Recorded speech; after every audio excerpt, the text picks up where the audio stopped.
Neimuno, Emma, Katiapa.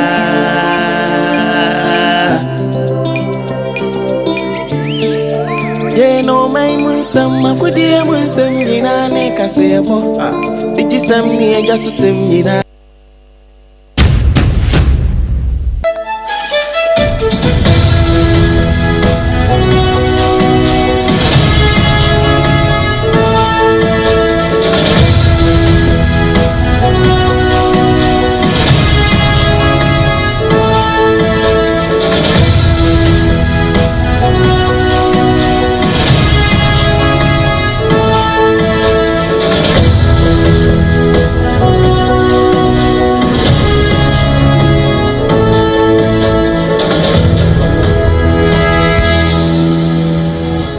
SOMPA 106.5 Adesma manu nsia boy ma nyina amoajo ana ayekwasi adadwo no bosom da toso aduonu enkono afempem yenu ane aduonu num sunie ansama wodo ensemfo adawroma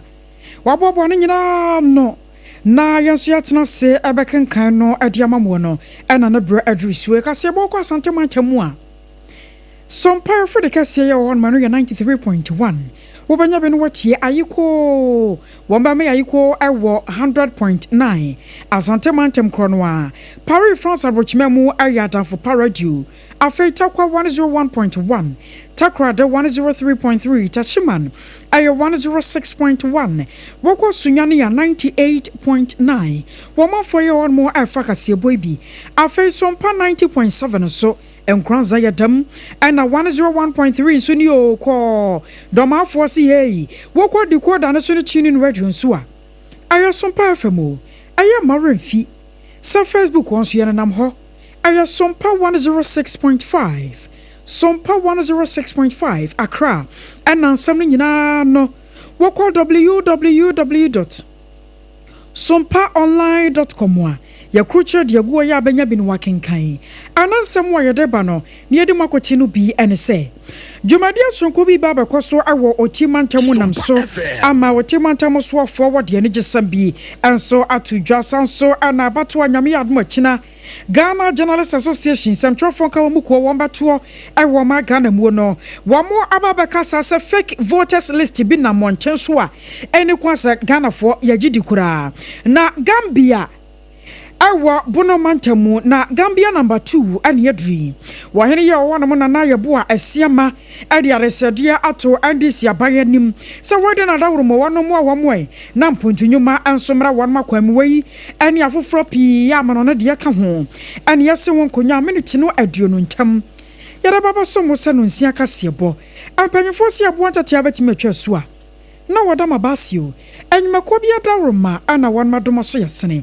Lester complimented what a toothpaste and a brush attire chi. Winya bia ebeboa ye pa ya pose papa ya yagya tumu. Medima for about center say what a time obato yade no so. Stroke na ha was isi yade. Waposo diabetes or bana be mamo pa na. Dr. Time da so se brain. Na won fa yade no e brane na ento so ento ase emfama wo. Hexa mixture the capsules yen hyiamu a ka bebi ye 21st clinic ni oda sciatica expert and na hagia special foods. Wan mo nyina ade nuane pa. Anso ta ye chie na yensan foda romantime so ametena se akenkan semi adiama wo no eyeme AKOSUA AGYEIWAAH KODIE boaten ansam no wakasa nchemu eni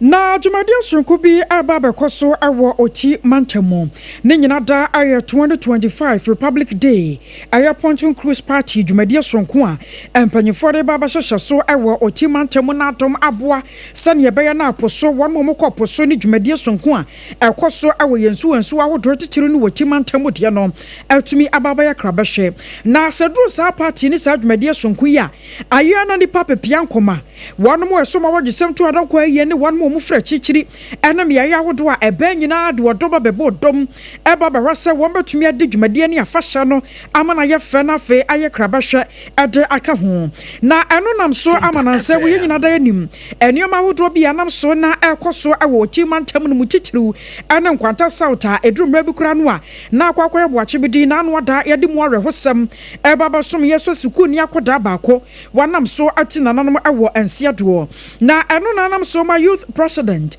yawo ochimantamu yewra Davis Soglo wane ensam trofo adi enkomo ena wade mu amanebo eto dwacho se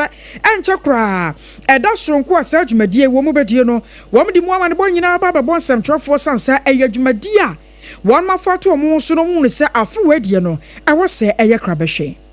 has reignited the recent happenings in Mpanta. Now, the whole issue started when the Chode traditionally would have to perform certain rites to allow, especially the new yams, because this is the season, to be adored so that people can come to the market to buy. It's a cultural demand. It's a legitimate cultural practice that is done. And this is done without provocation. So this rite was performed at the market square, which of course is the land of Achode because there is a court ruling on that piece of land, which means that the land, that is the market square, really belongs to the people of. So this rite was performed without provocation. But to our surprise, our brothers and sisters for the other side, the Chalas, their allies had issues with that, and they had to rise against this peaceful cultural relevance of our time. Now, we want to say something right and set the record straight. An interview granted by the MC of Mpanta to CTFM specifically said the Regional Security Council has banned the celebration of festival. If we should know, what happened was not a celebration. It was not a festival, but it was a mere cultural relevance. That was to allow new yams to be outdoor. So he should get his facts right. I was your way youth president Yawo Ochimantamu, Yara Davis Soglo and your turning Kane. After your concern for Fumu, Nyankropo ya domna dominate domiana, Ghana Journalist Association, Metron Sancho for one more kabomuku kasia ya wa magana mono, one more abatuaba. Na one mabatua wamba tuoni nyinano ayaba one more tour na wadia ye empenyimfo atwetwo wura hodwa wabatumi adi ekuon wanim emfinhia wodwo bi ye di one manimu na eno na nansemu ya wono secretary bi ene nam social media no so ya edi adanse se wamu a wombeto aba no ase yi bi di mu edi di afrimu ene edi bi mu di nkura kwa hyemu wom kura no wasabi wom hyehyemu no womnya wamu a womoto aba ema ne yeye ene wonmo mu yekuoma eno nam so ama Elections Committee mecha one more sure about one some so our Ghana Journalists Association nyame yad mo china one more about sonko abako so ni mu no one mo de krata apietwa na krata na mo de ban no mo kire se sane ansam ne na mo no sabio one mo amekasa na one mo amekire mu ahwekura bi mo adwene ba ye one mo se abato no yayi wo mu din ade afrim ebi mo so kura no sane o besi bi ate asem no afa no na one man kwanko kire mu sane mu nsem esiti ankasa enam so nti wo mo bore nyina atofo ade amagana fo se nyame ya domu a sa adomu dodom ye no ama mefa na manko afa nkonko ade nsuoto awiabo Ghana Journalist Association ye no yansan trofo nkabomukuo one mabato sonko no ebekoso awo ma Ghana emu na ne na monche so se voters list bi apie afa one mo amko akoto abachina na one mo yimpanyifo awodo no sabio eno nya no kura eye fake nam so ntie mo nyina tungu se rodo huradan samsan se edurumra bi yechese yi a aya na one mo tawunu se nipa binum chichiru no wamo a aya na wom mpesa abato no bekọ na somdue so no one mo taadi nyoma tise ye di ahurukasam enti wom diom hye se eye nipa bonfo bi ana boa pa wom de sa list ne wapie monche so epeso de be briga na fo bi no ani so sane yebeye na abato da no so wom din wom no ankasa kora no wanya akonya emfa nkonkoto aba no anam so ama committee no asrepa se official voters register no nyame ya dom a ebeba monche so na wachina no one mo tumi agina so ade ato aba ama no ayeye na no kura ampo no ba aba no churchofo panye dema Ghana Journalists Association era the treasure one monsa ahyase bi entu hunu ya ba hunu se we de eye de dem pefe de yasen ase ya emra agitumu afei one monsa so de abasa nyame ya domu a Ghana Police Service womayi process meko ye wo ma Ghana mu na mo bo Wamamu ne temamufo ho ban no wom so ba bedi womani eba behwe sane ba ya abato no hyenhye nyina afiri na hyase kopem na wieye ane nkenkan so no ebetumi awie mu die na aboa ama Ghana fo so ye ho atumi atoye ede afa ho wayi ane nsam kakra Ghana Journalists Association ansantro fo nka wom ko wa ma Ghana mu wonom ebomu amane afaye ko bono mantamu na Gambia number 2 eno ewo bono mantamu na eno ana Esutifi North abai krache panyinu won monyafo Hafiz Dauda wabo nan akọ ohene owo Gambia number 2 na na yabo asiama na so wahemfie akwa sra ne do akobodomu na ebre okoduru ye mpanyifo se akwa sabodanti na atontaso gu nhyiemu ana abo aka wode na no abebom se kabo namso nti wo mu di fie nkwamo a akira amane de nti a wonamo na chese nakwase sawa bepiemu ewo Gambia number 2 na nanama hemfie ene na nanomo ba beto kese anamso amana na yebo a asiama yoyo hene a wo Gambia number 2 de atudwa chese wede anya amanyasam en wo baba ye de na so ahwa kwakodan ne kuro anana manya wote so no de desi anya ba na se ewo se woro so ade srede na hiasam woro to nanimu wose ne wuko nkronkra wodo so senior high wo mo obi wo ho no ya na taboa ama adesua ho nsam koyi afa makuro ne tumpon makuro ne banim makuro ne monyam tumi peja na so ba Gambia number 2 a sa senior high school ya yehunu sa bandada no esisi ye nyina no wo mo de wo ma anya bi enti andesi ababa ba tena konya so no obesere pa sanka wo dom wo mo senior high school baako ewo Gambia number 2 a kanema fonso eni beje ho na na yebo a asiama ne nsem eni mwatire mwaka ni bra obedi subisi na bia so ya to bi baba esimi ni Kenya asia be Gambia se Gambia dia Kenya se madise ye pe nyame pa eni se kan school blog na rudie ni nyano no twani bi na no kwa mambi ya ni ba disi badoro awusia ya Gambia number 2 hene nana yeboa asiama ana yatane nkan nana watwe no ana wonmonyafo Hafiz Dauda anso de to asochira so wede nana wada wana kura sanse wono ba wabai wana ne mra shebadwani won beka bom ana fei bono mantam soafo nyina won de won madwene beka bachir ho na won mahwese enwomasua ebetumi aba eya Gambia number 2 otitiro ne senior higher won mo ahwehwe akira kwan no yebe bomone through the MG the original research na no the to when abomone say yebe ma abai aswati na ye boy wumbia no etimi dia boa na Gambia so the senior high the school ya dia ehumia eti na nanom ka se e school a yebe ka se na nanom de zenka SOMPA school ko but na nanom princess school no dia maya andasa yeah na ebe boy Awusia aye wonmonyafo Hafiz Dauda ana yatane nkano wokọ Esutifi North a wono ana ya ban krache panyina ohonom yetoa ensem no eso na ayoma mana nimsam sa na nsem sidi na hoden no ekosoro ye papa nam so amanei enuoma bododo no atia na etekofam amananse krampo hyenkafo wom so atete ahyentuade abo so anam so ama consumer advocacy group Ayakat International wom so dia baba to dwa esra Ghana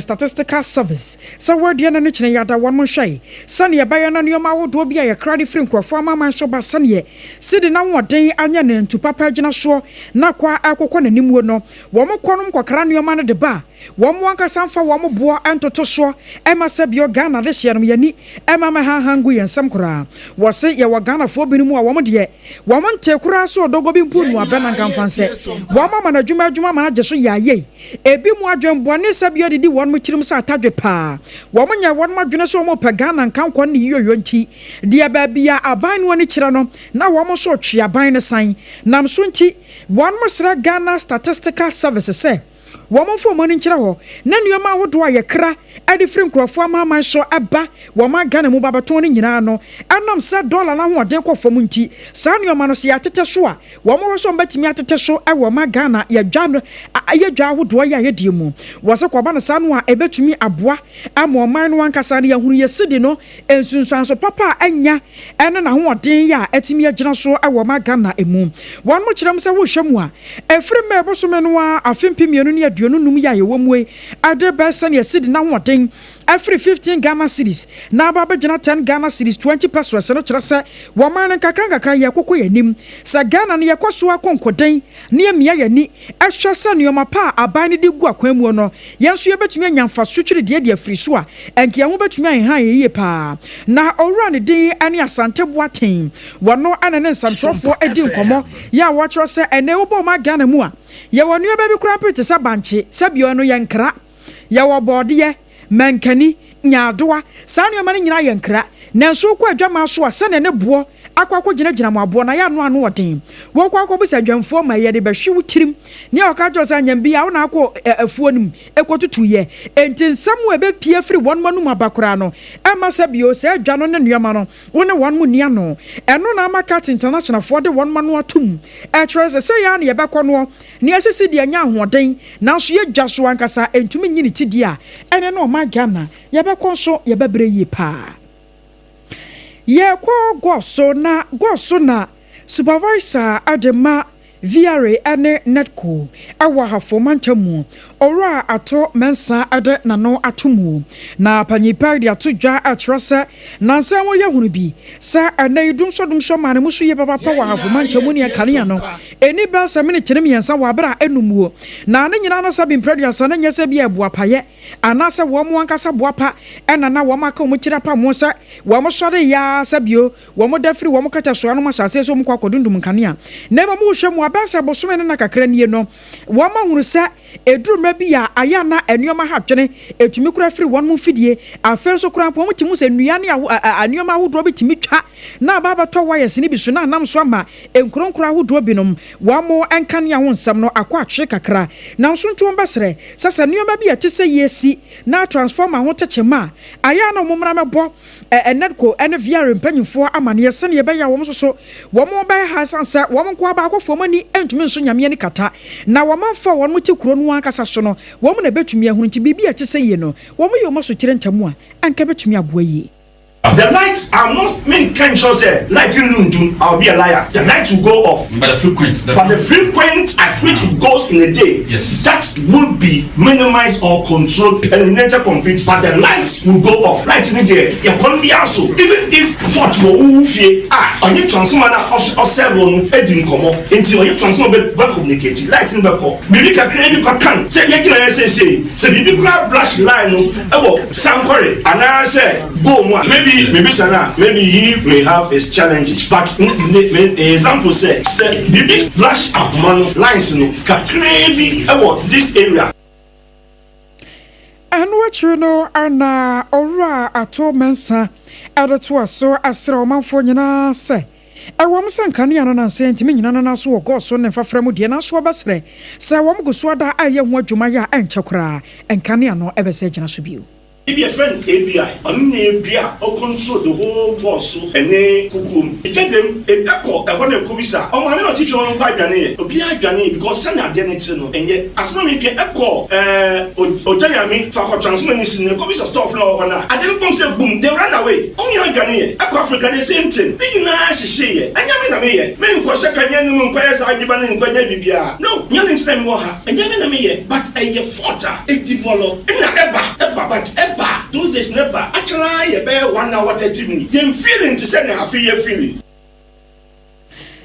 I was your way. Aya yera ato mensa ana ya chenen kan woko ahafo mantamua go so viare anenet kono wano ana supervisor ya odano wo chenu meno siaka sebo free SOMPA 106.5 Shannon so Celesta company mechana dawro manchi ware ya toothpaste and the brush ataya chi ya yede kasebo e baba som na yanko obi manswe na yamfa amononsem enso emra mesum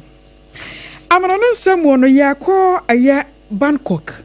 na arusia wonom na womaya da hia ye won mo mbo afu yie papa ama won makeka wo mo ho abom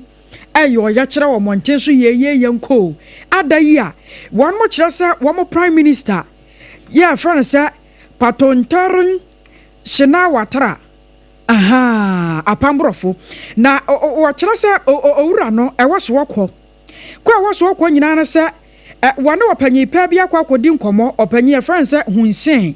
ama enkomo no wapie monten so omso se sansam no a woka ye no sabio yenka ne nkyiri ni mako ebetumi de ohaw kase aba anhwe yi a edoye ne baba ebewie kura ampono na se abantuguo na eba be ma ne muso ewo emfafrem wonam so nti no wamanfo ye wo banko kire se womo prime minister no Shina Watara no wampane ba binchina kura ane brebra mama ne ma sane beye nyankonkofo ha okase bia ma bawie kire na afa panyipa no wanya mfinhia na duoson no wonu mom na eba ba dictate ade amakro no de ane na bibia enkonko twere de twere na owura no na nimfo nyini ane ade wonu ma twere de agu placard so a wamanfo Bangkok ni ade won mo echire mo ntu ko Facebook won mo ezo panyipa no wo mo de na tototo placards awodo so no wada so ye nya sam keto amakura ye o mo chese wo ye wo mo enemy kese pa wo ha wo mo okuro no so ya sakoba no se wo mo ampam no a wo kina bie no ebetumi de ha kese enso abra wo mo last compliment na da wuruma ananme no se kase bo no me chinu atuo no so no ye ne nyina baba som ayaya toothpaste and the brush wonya bia wo wie kura eruso shase aya posen papa ye bo ama wo se etwa yopo wo se ba ye fita efini nkeka wa be ye frim wo bi ho no mo ane se jaza enioma adeda so nya asem keto ma ne se no shase aye yelo afebo na nkanka bia shase na yi yinti na epro so Lester compliment ya toothpaste and the brush a wo mo de aba no eno na wo hia aposen papa eboa wo madane da nyina wo se eye fita akra ne kumase phone free 0501 619588 0501 619588 and 0501 390338 Haxa Mr. and the capsules near all satan for all sabedwane yade ba na ha wo ay all sanko ade a ene last stop nyina na Haxa Mr. and the capsules yade we I was ye benya wo a wo se all sanya ya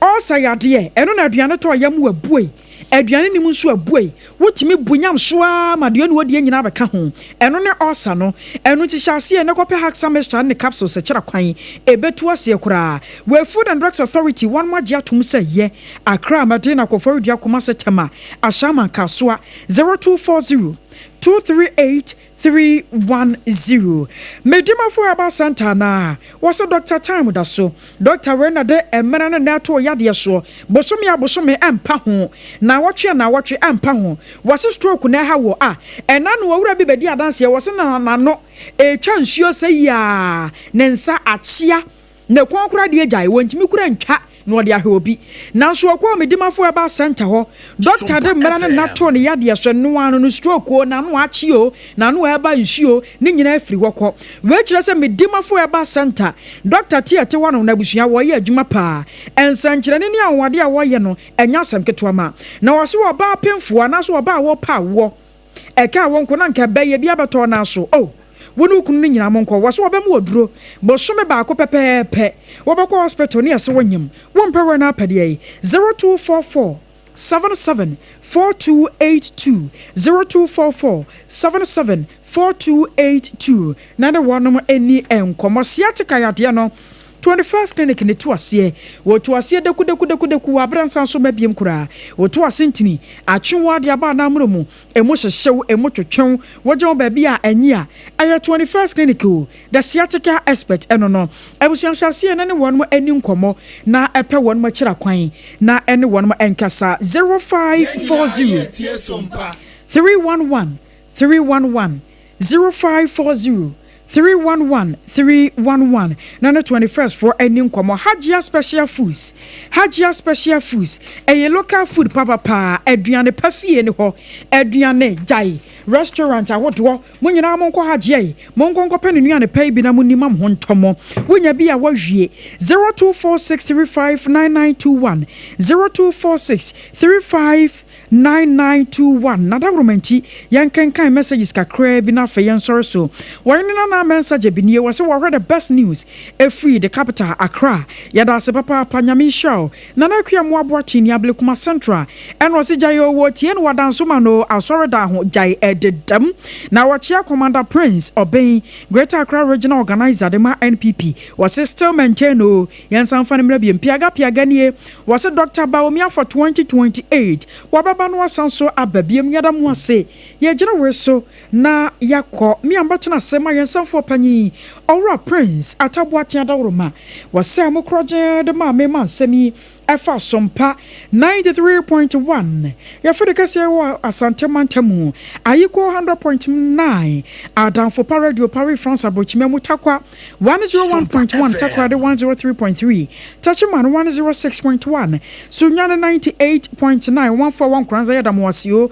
aya 90.7 dama force munsomwe 101.3 na decoder ne tuning radio so ne damuo anu ya sompa FM Facebook and YouTube mo amohwa ye nyina ya damuo say Sompa 106.5 Accra Sompa 106.5 Accra menso ambatena sie number kenkan ye deputy and the deputy won be bo me chidom ewo fidikase mu medin ene AKOSUA AGYEIWAAH KODIE boaten na nasafo kantanka bema ba aseda enkan ye sorosoko healing point on hena yire mame akua ye boa asiama oletuaso.